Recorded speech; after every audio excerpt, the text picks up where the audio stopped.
our city knows the sweet taste of victory. From the Stanley Cup to a Division I title win. That still doesn't feel real. A triumph isn't an end. Now, new stories are being written, and Fox 5 and the Silver State Sports and Entertainment Network is following every team on ice. With our UNLV Skatin' Rebel national champions. It's great for the city, it's great for hockey. How will they defend their title? Let's bring it home! And the Henderson Silver Knights, skating with something to prove while building tomorrow's legends. It's great to be able to teach and grow off a win. Plus, how our youth teams are teaching kids to fly on ice. And what's in store for the new faces of the VGK, including their monsters in the north. The Golden Knights are beefing up their minor leagues with the Night Monsters. These teams, our teams. Where their victories become our victories. Building the future of hockey, one player at a time. Vegas wanted hockey, Vegas got hockey. Covering every team on the ice, this is Hockey in the Desert Weekly. Welcome back, Medieval Maniacs. Season 3 of Hockey in the Desert Weekly is officially underway. I'm your host, Vince Sapienza. Make sure you're following us on all of our social media platforms this season, at Vince Sapienza on the X, at Silver State Sports, and you can catch all of our episodes up on fox5vegas.com and YouTube. Now, business is done. Time to fire home a snapshot of what is in store over the next 30 minutes. We will set the stage for Season 9 of the Golden Knights. I go one-on-one with head coach Bruce Cassidy. We'll get the latest on Jack Eichel's impending contract. I'll highlight one of the stars from training camp and Silver Knights goaltender Carl Lindbaum. Plus, we have the reigning, defending ACHA National Champion and Coach of the Year, Anthony Vignieri-Greener, joining me here in studio to get you set for another season with the Scarlet and Gray. Draisaitl sets up Nurse, shoots, save made by Hill. He does a snowing on the blue paint. It's on the goal line, score! It's over. The series is over. The Edmonton Oilers win it in overtime. And devastation for the Vegas Golden Knights.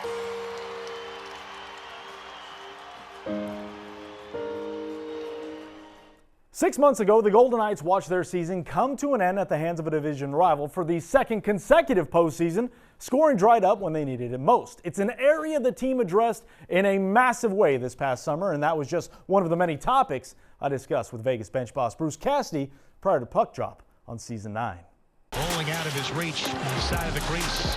Oh, another takeaway. Off the pipe now from Marner. Oh, goodness.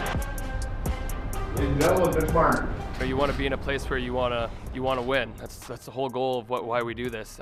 You want to hoist that Stanley Cup. This team has shown that they can do it. You know, I'm lucky enough to now hopefully bring another piece in to help bring it back here. We can go back to the summer, right before July 1st, talks of Mitch Marner and all that go on. Take me back to where you were, how you're part of the discussions with Mitch Marner when it came to fruition.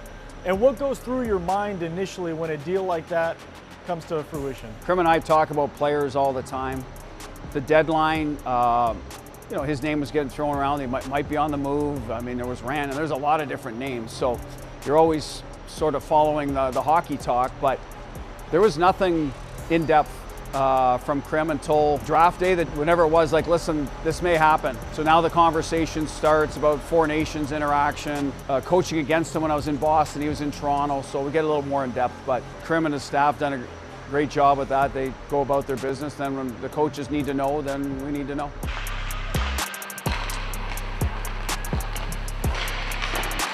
You're a hockey coach, so I imagine lines start running through your head. We fast forward to training camp. You initially put him with Jack Eichel, and I think the whole hockey world salivates at what that could look like. Obviously, 100-point player in Mitch Marner, Jack coming off the career year that he's having. Assuming that's the start with that duo, what do you expect out of them from a production standpoint, as well as just overall gameplay? Well, I expect they'll produce because they have in the league every year, whether they're playing together or not. They're elite players, 200-foot players, but, you know, definitely offensively, you know, tilted and gifted players. So time will tell. They are starting together. We kept them together in camp for some different reasons too. It's a little of, okay, Jack was with Stoney. We've always looked at maybe Stoney with with Carly, so it kind of fell into our lap that way too a little bit. So they're both going to play well. Do they complement each other? Time will tell. You don't know this. They're going to have to see live action against good hockey teams. But I'm not that worried if it doesn't. No matter what line Mitch ends up or whatever centerman, he's going to get lots of time. Jack's going to be on the ice a lot no matter who his right winger is. So that's going to happen with whoever they play with. Draisaitl looking.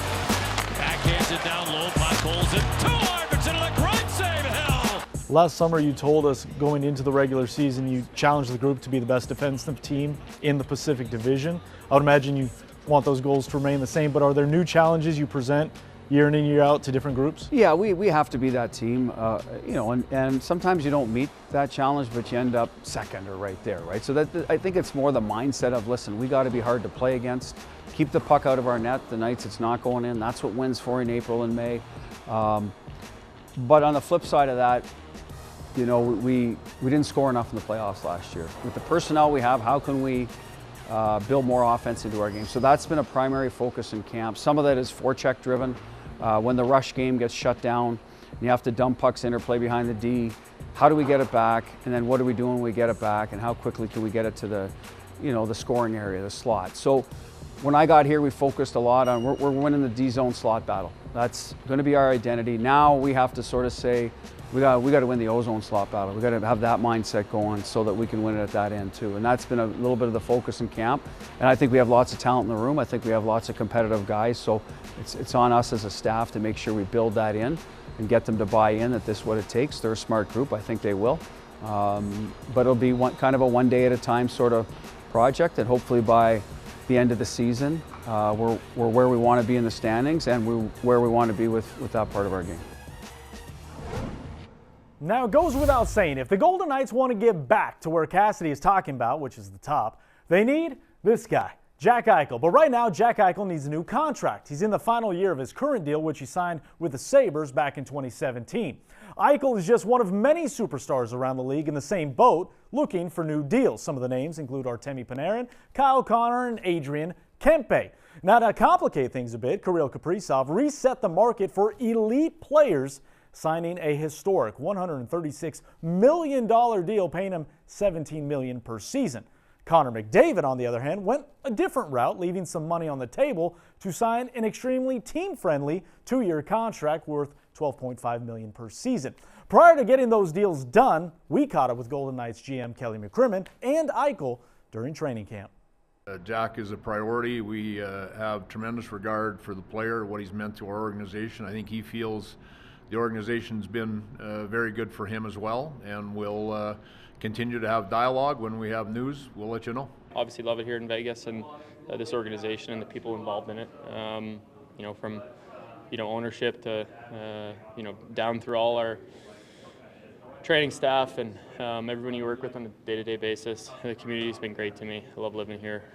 So that stuff's, I guess, out of my control a bit, and you just work on getting yourself in shape and ready to play and do your job as best you can. And I think things like that kind of just take care of themselves. So, in that sense, my focus is more so on preparing for the season, and I'm just trying to be a good teammate and best player I can be.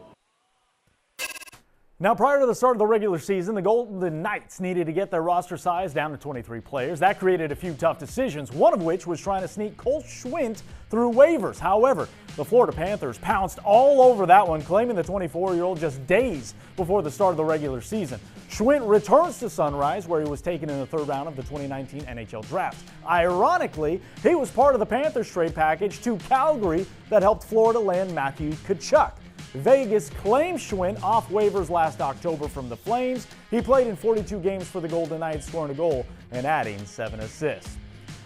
Despite all the ice, we were just getting warmed up here on Hockey in the Desert Weekly. Coming up, we spotlight one of the goaltenders of tomorrow. You're going to hear from the VGK coaches and front office on why Carl Lindbaum's time in the NHL might be coming sooner rather than later.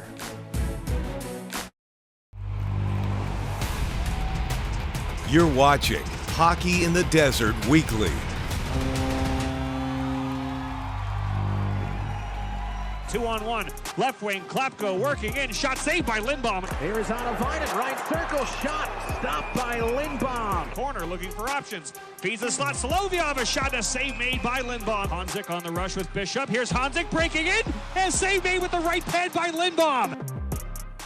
Welcome back inside Hockey in the Desert Weekly. From sharpening his skills in Sweden to becoming a household name in Henderson, Carl Lindbaum has had a meteoric rise within the VGK organization. A year ago at this time, many thought he would start his North American career in Tahoe. Instead, he not only makes the Silver Knights out of camp, but he becomes their #1 netminder by season's end at just 21 years old. And after another strong summer of training, some believe he is now pushing for time in the NHL.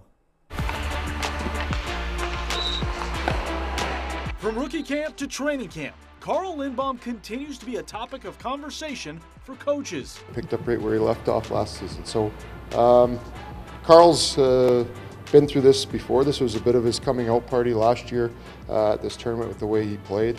It's a good lesson for everybody in the sense that you can put your kind of name on the map here as you go through and build off a good start into a good season. And he had a real good season for us, and we're excited with how he's come back. Bruce Cassidy's shot blocked away by Lindbaum. Lindbaum says it was his 7th game in the American Hockey League where everything just clicked. A 42-save shutout and his 2nd career win. Wranglers working high in the zone. From the right circle, a shot saved by Lindbaum. He finished his rookie year playing in 36 games, finishing with a .912 save percentage and 18 wins. 15 of those victories came in his final 23 contests. Calgary with 2 through the neutral zone. Bishop, Honzik, and denied by Carl Lindbaum. Another great save for the rookie netminder. He took a step in Henderson the second half of the year, and my guess is he wants to take another one and push whoever's behind Aiden Hill. That 100% would be my mindset if I was him. And I'm sure he's thinking that right now. I'm looking to play a lot of games. I feel like that's where I developed the most. Last year, had a great year. Unfortunately, injury first half there, but after that, played a lot of games. Played pretty well, most of them. So, yeah, just that, I think. Playing a lot of games is going to develop me for sure. This past summer, the now 22-year-old says he worked on every part of his game, practicing with current NHL players, seeing NHL quality shots. I feel like I'm more situated. I feel like I know what I'm capable of, and this year for me, I guess it's more of getting in great shape and showing the coaching staff what I'm capable of, and show that I can be trusted. The Golden Knights front office view Lindbaum as the #3 netminder within the organization. But the responsibility now, in order to move up the ladder, remains on the former 7th-round draft pick. Carl, isn't the 6'3", 6'4" goaltender that is the prototype NHL goaltender. So because of that, he has to do everything exactly right, and I think he does. I think he reads the play extremely well. He's in position before the shot. He understands the position, tremendous fitness for Carl. So, yeah, there's a lot of positives to Carl's game and where he's at in his development.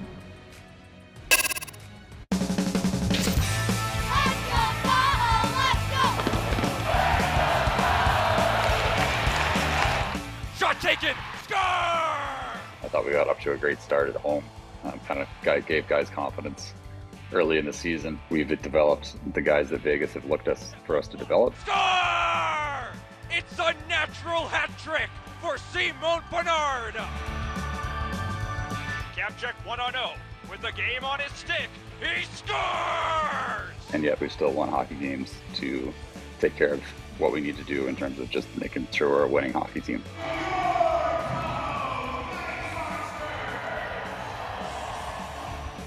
There are not many inaugural seasons that can come close to what the Golden Knights did in 2017, but the Night Monsters had quite the first year up in Tahoe. 41 wins in 72 games, sweeping the Wichita Thunder in the opening round of the postseason prior to seeing their season end in the same fashion. Now, year 2 for the team in teal kicks off later this month in the home opener against the Idaho Steelheads, October 17th and 18th. Those are games, and they are the first of many you can only watch right here on the Silver State Sports and Entertainment Network. Hockey in the Desert Weekly rolls on. Still ahead, we've got the ACHA Coach of the Year and a 2025 National Champ, Anthony Vignieri-Greener, going to talk about how the Scarlet and Gray and their plan to repeat. A look ahead to the opening weekend at CNA as well. Welcome back inside Hockey in the Desert Weekly. I'm Vince Sapienza. We've talked gold, silver, time for a little Scarlet and Gray National Championship style. And to do that, we had to start the premiere episode with the reigning, defending, undisputed ACHA Coach of the Year, Anthony Vignieri-Greener. Coach, I've said it once, I'll say it again. Congratulations. How has the coat of a national championship fit on you, your team, this past few months? Yeah, it was special. We had a great summer. It's been wild. Every second, you know, it was something new. We were doing something in the community, but for now, that's in the past. We had our fun. Now it's time to go get another one. Before we get too farther ahead, does cereal taste better? Is drinks a little colder? I mean, what is it like? Kind of peel back the curtain for us a little bit. I mean, is everybody just high-fiving you every time you go out to dinner? Yeah, it's pretty strange. I will say a lot of people that I've never met. Actually, I dropped my kid off to school yesterday, and some guy comes up and he's like, "Hey, congratulations, I'm a new hockey fan." And you know, to me, that's something special. I know the Knights do an amazing job, but in the community, but now we're coming along, and it's bigger and better every year. Now, I know we've talked many times, but as you look at the images of what that was, the chatter amongst the boys, even now, I know you've turned the page and you're looking to repeat, but what is the chatter inside the locker room right now? Yeah, I think for us, it was big for the upperclassmen and returners to kind of just explain to the freshmen and the incoming class of what it felt like. You know, we've had some players that were on the losing national championship game, and then we've had, you know, a bunch of players that were on both. So they got to see both sides of it. There's mixed emotions there. There's some highs and lows, but I think our leadership core this year really did a good job explaining to our freshmen what it actually takes to get to the top of the mountain. So the buzz is high. On paper, it's our best recruiting class that we've ever had here at UNLV. Now it's myself and the rest of the coaching staffs to put it all together. So the climb begins again, and it's already started. 2 exhibition games in the books, Alaska Fairbanks, and then DU. You knew that they wanted a little taste after what happened a year ago. Talk us through those 2 exhibition games, what you learned and how you fared. Yeah, we played 11 freshmen both games. So it was a learning curve for sure, for them just to jump into the speed of the game and how good Division I teams are. I felt, you know, Fairbanks, it was not a great period of hockey, the opening period, but we continued to get better every period. And, you know, like you said, we didn't pull out a win there, but they played well. We took the positives from everything. We were great on special teams. Our kill was awesome. Our power play had great movement. And we got better as the game went on. And then, you know, riding right into Denver, we had a great week of practice. I think that Coach Nick and Coach CR did a great job of prepping our guys just to make sure we have 2 above the puck all the time. They got to beat us in layers. And on paper, I think our game from last year, we ended up getting a win. But on paper this year, we didn't win, but we felt we played better. I mean, you gave the boys the Monday off of practice. I think it was a job well done. Oh, yeah. But all eyes now move on to the home opener. City National Arena, a banner raising of sorts, a lot of festivities going, and I want to make sure we get this in. Merch. We got to get the merch out. Greener, talk to us about what we're looking at. Yeah, so these are all of our new merch that comes out at Something Special. The UNLV skyline there, our hoodies, great material with Warrior and whatnot, and these are what the players wear. So you get to be a part of what our players get every year. There's plenty more to be at the game. Our new dark jerseys, amazing look, great feel. You can get those personalized there at the game or unlvhockey.com. And then we got a wide variety of hats. My favorite, unfortunately, excuse me, we didn't get to bring them here, but you'll get to choose from 6 new hats this year. All right, and make sure you get there. If you want, get reservations. I understand this is going to be a sellout Friday and Saturday. A big test very quickly as you guys, again, unveil the banner and get ready for a new regular season. Yeah, it's going to be a special night. You know, we have Matias Del Monte dropping the puck, and then we're going to do our national championship unveiling banner. So we'll have a lot of people in the house. Like you said, it's going to be a sold-out house. And yeah, I can't wait to get that first goal, to get the building into it, and the place is going to go bananas. Anthony Vignieri-Greener, the reigning, undisputed ACHA Coach of the Year, a national champion now and forever. Greener, we appreciate you. Thanks for having me. We'll be chatting very, very soon. But we are not done here. Coming up on Hockey in the Desert Weekly, it is time to clear the ice. Keep it here. A third period shutout. Ladies and gentlemen, your number 1 star, number 29, Marc-Andre Fleury. As we wrap up Hockey in the Desert Weekly, it is time to clear the ice, and I could not think of a better way to do that on this first episode than with the final game of Marc-Andre Fleury. In September, he capped off his Hall of Fame career in the place where it all started, playing one final period in a preseason game in Pittsburgh.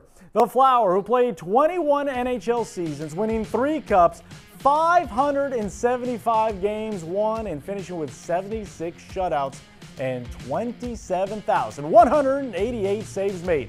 In the third period against the Blue Jackets, he made 8 saves, no goals given up, with Fleury chants ringing out in the sold-out arena. Just brought back some great memories, and I played there for a while, and some of the best time of my life, you know, and it's a big part because of you guys. Thank you so much for making this night special again. Now, while Fleury says he is done, NHL insiders think we may see a return from the Flower at some point this season, especially if a Stanley Cup contender needs a goalie late in the year. Now, while we don't expect to see 29 again, we will see you again right here on Hockey in the Desert Weekly. Talk to you next week.